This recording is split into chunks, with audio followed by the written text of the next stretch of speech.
Hello friends, ఈరోజు వీడియోలో మీరు చూస్తున్నది మోక్ష ద్వారం. ఇది అరుణాచలంలో ఉంటుంది. గిరి ప్రదక్షిణ చేసే వాళ్ళకి ఇది కనపడుతుంది అనమాట. మనకి గిరి ప్రదక్షిణ చేసేటప్పుడు 7వ లింగం కుబేరలింగం తర్వాత 1 కిలోమీటర్ దూరం వెళ్తే కుడి చేతి పక్క ఉంటుంది. ఈ ద్వారంలోంచి బయటకు వస్తే మోక్షం అనేది ప్రాప్తిస్తుందని అంటూ ఉంటారు. చాలా కష్టం బయటకు రావడం అనుకుంటారు. మరీ కష్టం కాదు అలా అని చెప్పి ఈజీగా అయితే బయటకు రాలేరు. మొదటిసారిగా అరుణాచలం వెళ్ళే వాళ్ళకి మోక్ష ద్వారం ఎక్కడుందనేది తెలియకపోవచ్చు.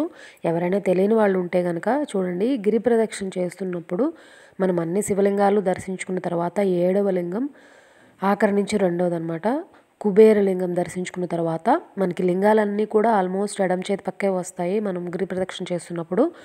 ఇది వచ్చేసి మనకి కుడి చేతి పక్క ఉంటుంది. కుబేరలింగం తర్వాత కుడి చేతి పక్కన ఉంటుంది. మనకి గిరి ప్రదక్షిణ అంతా అయిపోతుంది అనే టైంలో కనపడుతుంది అనమాట. గిరి ప్రదక్షిణ ఆల్మోస్ట్ అయిపోతుంది అంటే మనకి ఒళ్ళంతా నొప్పులు, కాళ్ళు నొప్పులు పట్టేస్తాయి కదా.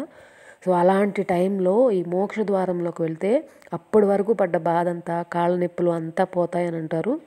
నేను కూడా అందులోంచి బయటకు వచ్చాను కాబట్టి చెప్తున్నాను. చాలా వరకు మనకి నొప్పులు అనేవి అనిపించవు, అంతే. అప్పటి వరకు నలసట అంతా కూడా పోతుంది. కారులోంచి వెళ్తున్నప్పుడు చూస్తారు చాలామంది, ఇది గుడిలా ఉంటుంది కాబట్టి గుడి అనుకుంటారు, మోక్ష ద్వారం అని ఎవరు అనుకోరు. రూట్ మ్యాప్లో ఉంటాయి కానీ మోక్ష ద్వారం అనే ఎగ్జాక్ట్గా ఇక్కడే ఉంటుందని చెప్పారు. అక్కడ తెలియకపోతే ఎవరైనా అడిగినా కానీ చెప్తారు మోక్ష ద్వారం ఎక్కడ అంటే. ద్వారం చూడండి, చిన్న ద్వారం, మనకి చిన్న తలుపులా అనిపిస్తుంది కదా. తలుపే ఉండదు కానీ చిన్నగా ఉంటుంది. అది అందులోంచి బయటికి రావడం చాలా కష్టం.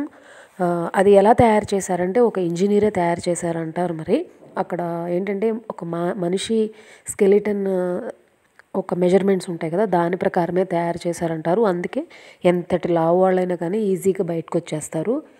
ముందుగా మనం అందులోకి వెళ్ళేటప్పుడు దేవుణ్ణి మనస్ఫూర్తిగా దండం పెట్టుకుని వెళ్తే కనుక బయటికి తేలిగ్గా వచ్చేసేయచ్చు. మనం ఈ మోక్ష ద్వారంలోంచి బయటికి రావడానికి కూడా ముందు మనకి ఇక్కడ స్టార్టింగ్లోనే క్యూ లైన్ చాలా పెద్దగా ఉంది. అక్కడ చాలాసేపు వెయిట్ చేస్తే కానీ రావడానికి కుదరదు. అంటే మేము వీక్ డేస్లో వెళ్ళలేదు, వీకెండ్స్లో వెళ్ళాం కాబట్టి చాలా క్రౌడ్ ఉందన్నమాట.